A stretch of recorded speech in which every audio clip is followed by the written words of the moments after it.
Assalamu alaikum everyone. I welcome you all to the instrumentation lab. In the previous class we discussed about the basics, principles and application of instrumentation and measurement system. So now in this class we will just go forward in our lab. আসলে গত ক্লাসে যেসব application পড়ানো হয়েছে যে temperature measurement, pressure measurement এগুলার basic অ্যাপ্লিকেশনগুলাই আপনাদের এই ল্যাবে দেখানো হবে ইনশাল্লাহ। তো for the first lab our aim is to measure load, tensile or compressive, using a load cell on a tutor. অর্থাৎ আমরা প্রেসার বলতে আসলে যেটা বোঝাচ্ছি সেটা হচ্ছে যে মেকানিক্যাল প্রেসার, মেকানিক্যাল ওয়ার্ক অথবা টেনসাইল অথবা কম্প্রেসিভ স্ট্রেস, এই স্ট্রেসটাকে আমরা মেজার করব হচ্ছে একটা ইনস্ট্রুমেন্টেশন সিস্টেমের মাধ্যমে, যেটা আমাকে একটা ভিজুয়াল একটা ডিসপ্লেতে আমাকে একটা নাম্বার শো করবে। ওয়েটটা এত গ্রাম, ওয়েট আর কি, বা প্রেসার ওয়েট অথবা এটা এত কেজি, এই জিনিসটা এরকম আর কি ব্যাপারটা। তো apparatus used in this lab, this is load cell on a tutor for the theory purpose. আসলে বেসিক্যালি যে আপনাদের হয়তো এই ল্যাবটা ফিজিক্যালি করানো মানে হওয়ার ইচ্ছা ছিল, বাট ব্যাপারটা হচ্ছে যে যেহেতু এই পুরো স্কিমটা অনলাইনে, সুতরাং এখানে হচ্ছে থিওরি পড়ানোর মাধ্যমে এবং পরবর্তীতে ইউটিউবে একটা মানে হচ্ছে সেম, মানে হচ্ছে যেভাবে জিনিসটা আমি থিওরিতে কভার করব ওরকম হচ্ছে ভিডিও ইউটিউবে পাওয়া গেলে তখন হচ্ছে ইউটিউব থেকে আপনাদের হচ্ছে ওই ল্যাব এক্সপেরিমেন্টটা দেখানো। এটাই আসলে হচ্ছে যে প্রত্যেকটা ল্যাবে এই জিনিসটাই করা হবে, এই স্কিমটাই চালানো হবে। তো এর মাধ্যমে বেসিক্যালি আপনাদের একদিক থেকে লাভ যে ফিজিক্যালি যদি ল্যাব হইতো তখন অনেক অ্যাপারেটাস পাওয়া যায় না, অনেক অ্যাপারেটাস ইউনিভার্সিটি থাকে না। বাট এখানে হচ্ছে আমি ল্যাবগুলো কেমনভাবে সাজাইতে পারতেছি যে কন্টেন্টটা আমার কন্ট্রোলে, থিওরিটাও আমি কভার করতেছি, আবার ল্যাবটাও হচ্ছে আমি ওরকম একটা ভিডিওর মাধ্যমে আপনাদের পুরোপুরি পরিষ্কার আইডিয়া দিতে পারতেছি। So we go forward with our theory part. What is a load cell? A load cell is defined as transducer that converts an input mechanical force into an electrical output signal. Load cells are also commonly used as load transducers or load sensors. Load cell হচ্ছে basically আমার mechanical একটা force সেটাকে একটা electrical ভোল্টে convert করবে। This is the load cell. Load cell designs can be distinguished according to the type of output signal generated. আউটপুটটা কি ধরনের, pneumatic, hydraulic, electric, or according to the way they detect weight, bending, shear, compression, tension, etc. Now, hydraulic load. Hydraulic load cells are force balancing devices measuring weight as a change in pressure of the internal filling fluid. In a rolling diaphragm type hydraulic load cell, a load or force acting on a loading cell is transferred to a piston that in turn compresses a filling fluid confined within an elastomatic diaphragm chamber. As force increases, the pressure of the hydraulic fluid rises. This pressure can be locally indicated or transmitted for remote indication or control. Output is linear and relatively unaffected by the amount of filling fluid or by its temperature. If the load cell have been properly installed and properly calibrated, accuracy can be within 0.25% full scale or better, acceptable for most process weighting applications because this sensor has no electrical component. It is ideal to use in hazardous areas. Typically, hydraulic load cells application include tank, bin, hopper weighing. For maximum accuracy, the weight of the tank should be obtained by locating one load cell at each point of support and summing their outputs.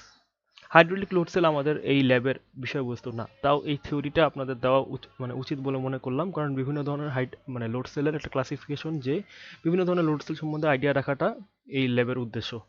আর পরবর্তীতে আমরা আসলে strain gauge load sell নিয়েই আর কি আমাদের lab পরিচালনা করতেছি। Then we have pneumatic load cells. Pneumatic load cells also operate on the force balance principle. These devices use multiple damper chambers to provide a higher accuracy than can a hydraulic device.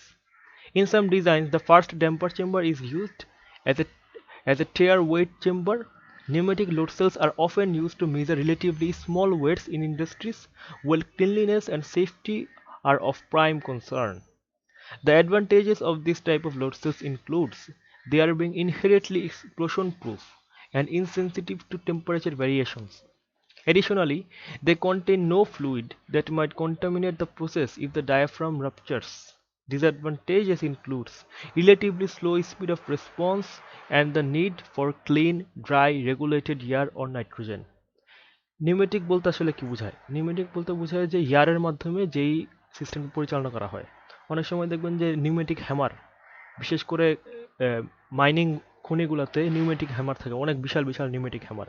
কারণ হচ্ছে ওখানে হচ্ছে যে electrical power অথবা হচ্ছে আপনাদের fluid, মানে হচ্ছে হাইড্রোলিক যেসব অ্যাপ্লিকেশন হয় নর্মালি হাইড্রোলিক হ্যামার, ওগুলো আসলে এত নিচে, মানে মাটির এত নিচে কাজ করে না। তো ওইসব জায়গায় নিউমেটিক সিস্টেমটা হচ্ছে অনেক বেশি প্রচলিত।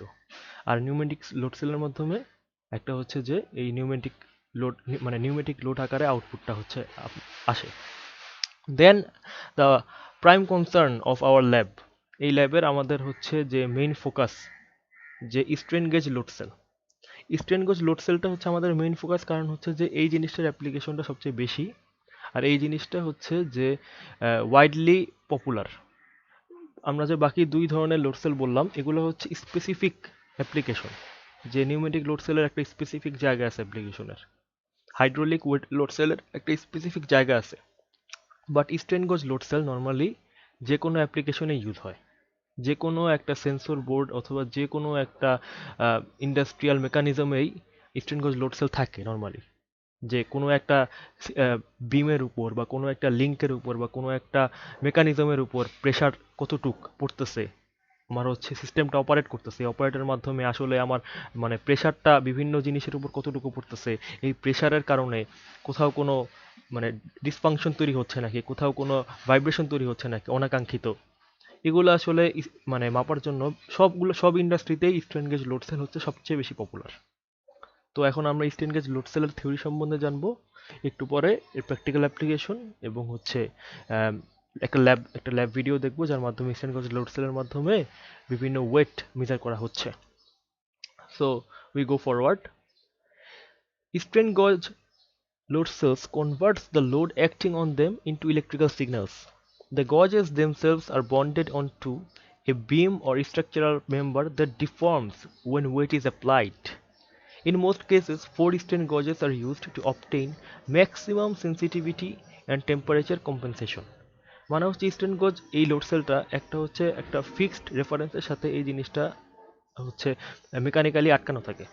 তো ওই ফিক্স জিনিসটা যখন হচ্ছে বেন্ড করবে বা ফিক্স জিনিসটা যখন ডিফরমেশন হবে তখন স্ট্রেন গজ লোড সেল এই জিনিসটাকে ইনপুট হিসাবে পাবে।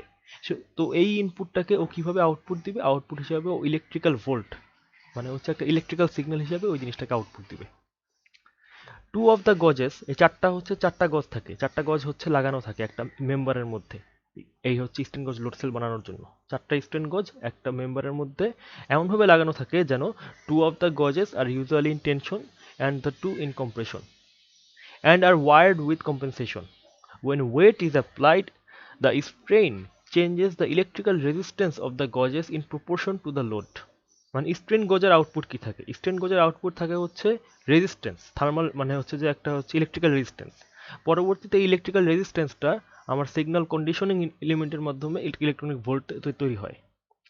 তো when weight is applied, the strain changes in the electrical resistance of the gauges is in proportion to the load.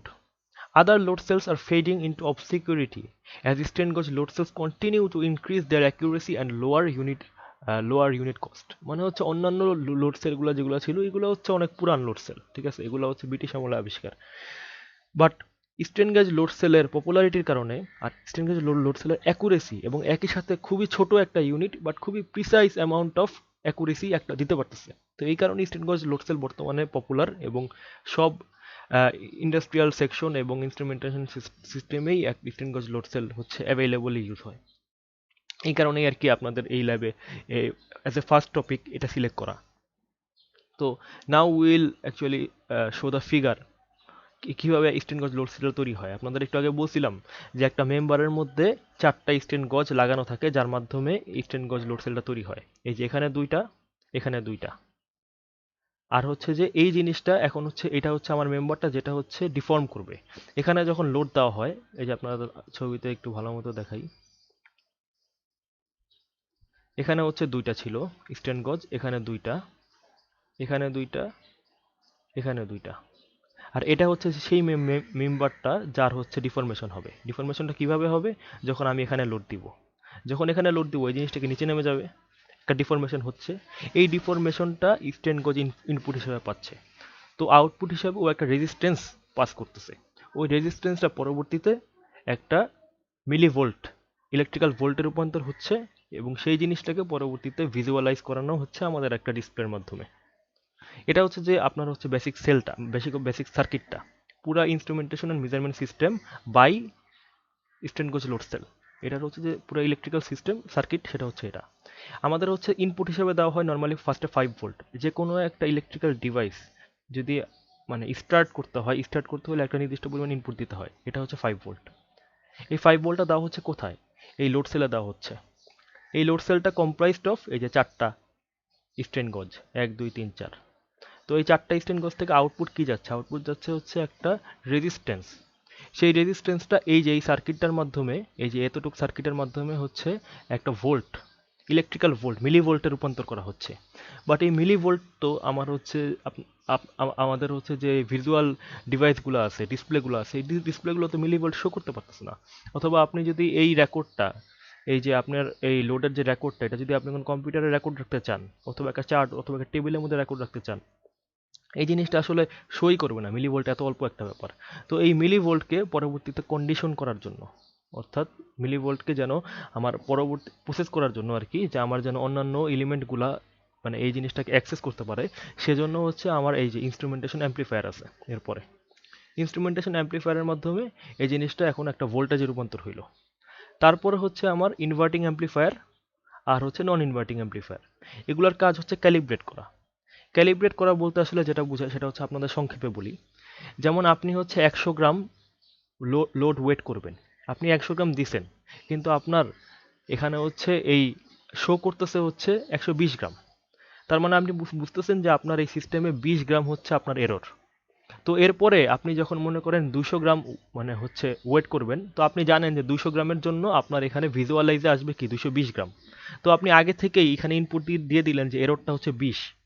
তার মানে হচ্ছে তুমি সবসময় 20 গ্রাম কম দেখাবা। তোমার যত এখানে শো করবে তখন কম দেখাবা, মানে 220 আসছে, তো আপনি বলবেন ওকে 200 দেখাইতে, তাহলে কি জিনিসটা ক্যালিব্রেট হইলো। এখানেও 200, এখানেও 200। তাহলে এরপরে যদি আপনি একটা র্যান্ডম যে কোনো একটা অবজেক্ট আপনি হচ্ছে পরিমাপ করেন, ঠিক আছে, তারপর আপনি যদি দেখেন যে এখানে 500 গ্রাম দেখাইতেছে, তার মানে আপনি জানেন যে এখন 500 গ্রামই, কারণ আমি 200 গ্রাম আগে কমাইতে বলছিলাম। এটা হচ্ছে ক্যালিব্রেশন। এই ক্যালিব্রেশন পারপাসে হচ্ছে যে ইনভার্টিং অ্যাম্প্লিফায়ার আর নন ইনভার্টিং অ্যাম্প্লিফায়ার ইউজ হয়। এখানে হচ্ছে অফসেটের মাধ্যমে আর গেইনের মাধ্যমে এই জিনিসটা, এই সার্কিটে এই জিনিসটা করা হয়। Then we will see the experiment itself. But এতক্ষণ যেটা বললাম সেটা হচ্ছে যে আমরা এই এক্সপেরিমেন্টের মাধ্যমে কি করতে যাচ্ছি? এই এক্সপেরিমেন্টের মাধ্যমে আমরা হচ্ছে ওয়েট, প্রেশার হচ্ছে যে বের করার চেষ্টা করতেছি। কিসের মাধ্যমে? লোড সেলের মাধ্যমে। এই লোড সেলটাকে কি বলা হয়? স্টেইন গজ লোড সেল। এছাড়াও আমরা 2 ধরনের লোড সেল আরও দেখছি, সেটা হচ্ছে হাইড্রোলিক লোড সেল আর নিউমেটিক লোড সেল। এগুলার হচ্ছে স্পেসিফাইড অ্যাপ্লিকেশন এরিয়া, তো এই জন্য এগুলো বেশি পপুলার হতে পারে নাই। বাট স্টেইন গজ লোড সেল বর্তমানে মানে হচ্ছে যে যে কোনো ইন্ডাস্ট্রিয়াল সেক্টরের অন্যতম ইউনিটারি একটা কম্পোনেন্ট। তো এখন হচ্ছে আমরা ল্যাব ভিডিওটা দেখব, যার মাধ্যমে হচ্ছে আপনাদের একটা পরিষ্কার আইডিয়া হয়ে যাবে পুরো বিষয়টা সম্বন্ধে। এবং পরবর্তীতে এই আপনাদের যেহেতু পরীক্ষার মধ্যে ছোট ছোট এমসিকিউ টাইপের কোশ্চেন আসবে, তো আশা করা যাচ্ছে যে আপনাদের আইডিয়া ক্লিয়ার হওয়ার সাথে সাথে আপনারা ওগুলো পারবেন। তো ইনশাল্লাহ আমরা শুরু করি। Training tutor. In this video, we are going to see the characteristics of strain gauge measurement. The following equipment required for conducting strain gauge measurement. First one is the strain gauge measurement trainer kit. Second one is the load cell. Third one is a multimeter. And fourth one is some weight. This is a basic circuit diagram of strain gauge measurement. Here, the 5 volt DC supply is given to the sensor. Here load cell used as a sensor. The load cell consists of 4 strain gauge. That 4 strain gauge formed like a bridge circuit. The output of the bridge circuit is connected to the instrumentation amplifier. The function of the instrumentation amplifier is to amplify the lower signal that produced from the bridge circuit and also reduce the noise in the bridge circuit. Okay. After amplification, the signal is given to the inverting amplifier and non-inverting amplifier. that inverting and non-inverting amplifier provide the calibration. This is a load cell. It's made by 4 strain gauge. Top side having a 2 strain gauge and the bottom side have 2 strain gauge. The top side is fixed point. Top side is fixed one and bottom side is movable one. The movable side we connect the load balanced. Okay. Before going to start the experiment, first we need to calibrate the strain gauge. The actual value is now 0, but it shows 250. So by varying offset, we make it 0 slowly.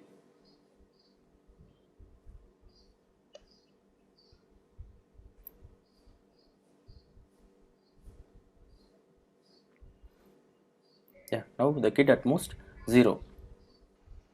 Then connect voltmeter.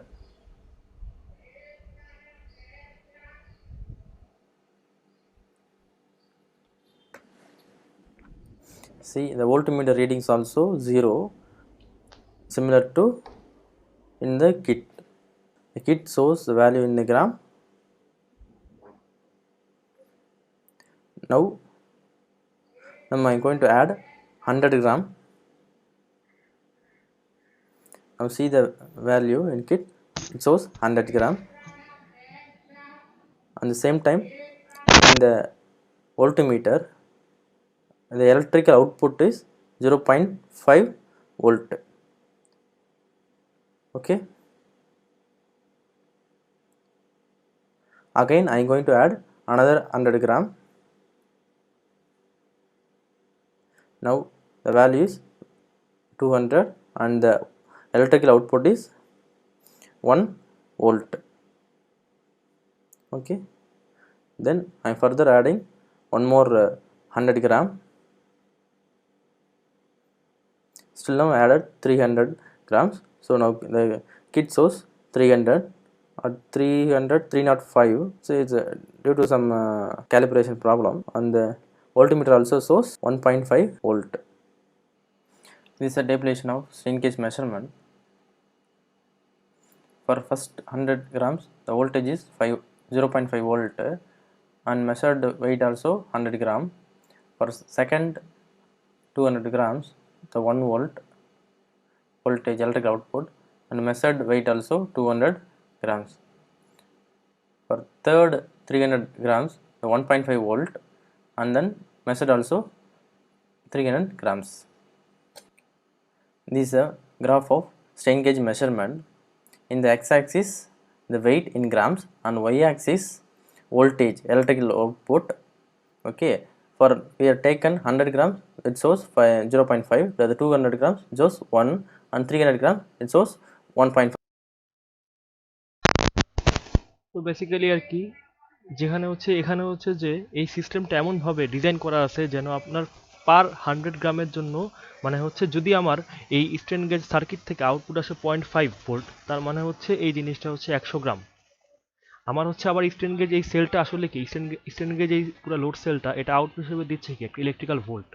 এখন হচ্ছে প্রত্যেকটা ভোল্টের এগেনস্টে ওরা এমনভাবে set করে রাখছে যে একটা নির্দিষ্ট পরিমাণ ওয়েট যেন শো করা হয়। যখন হচ্ছে ভোল্টেজ আসতেছে হচ্ছে 1 ভোল্ট, তার মানে ও বুঝতেছে যে এখানে হচ্ছে যে ওয়েটটা মাপা হয়েছিল সেটা হচ্ছে 200 গ্রাম। সেরকমভাবে যখন 1.5 ভোল্ট আছে তখন বোঝা যাচ্ছে যে এটা হচ্ছে 300 গ্রাম। এখন এই পুরো ফাংশনটা লিনিয়ার, যে আমি 100 গ্রাম দিচ্ছি এবং একই সাথে এই লোড সেলের মাধ্যমেও 1 ভোল্ট 0.5 ভোল্ট আমি আউটপুট পাচ্ছি। তার মানে কি, তার মানে হচ্ছে যে এখানে আমার সিস্টেমটা হচ্ছে অ্যাকুরেট। তো ইনশাল্লাহ হচ্ছে এই ছিল হচ্ছে আমাদের এক্সপেরিমেন্ট। আপনাদের হচ্ছে এই লেকচার ভিডিও এবং আপনাদের হচ্ছে এই লেকচার শিট একই সাথে দেওয়া থাকবে। আর হচ্ছে এইখান থেকে হচ্ছে এমসিকিউ কোশ্চেন আসবে। এমসিকিউ কোশ্চেন ছাড়াও আপনাদের এই লোড সেলটা কিভাবে কাজ করে, লোড সেল কম্প্রাইজড অফ কি কি, কোন কোন কম্পোনেন্ট দিয়ে লোড সেলটা মানে কম্প্রাইজড অফ, আর এই পুরো সিস্টেমটা কম্প্রাইজড অফ কি কি। ঠিক আছে, লোড সেল আছে, আপনার অ্যাম্পলিফায়ার আছে, ইনভার্টিং নন ইনভার্টিং অ্যাম্পলিফায়ার আছে, একটা ভিডিও মানে একটা একটা হচ্ছে যে ভিজুয়ালাইজিং একটা ডিভাইস আছে, তারপর হচ্ছে অফসেট প্লাস গেইন আছে। এই ধরনের লিস্ট কোশ্চেনও থাকতে পারে যে এই সিস্টেমটা কম্পাইজড অফ হুইচ কম্পোনেন্টস, আর হচ্ছে সার্কিট আঁকতে দেওয়া হতে পারে। এত কঠিন কোশ্চেন করা হবে না, লেকচারের মধ্যে আছে এমন জিনিসই করা হবে। তো ইনশাল্লাহ আশা করা যাচ্ছে আপনারা পারবেন। আসসালামু আলাইকুম, ইনশাল্লাহ নেক্সট ক্লাসে আপনাদের সাথে দেখা হবে।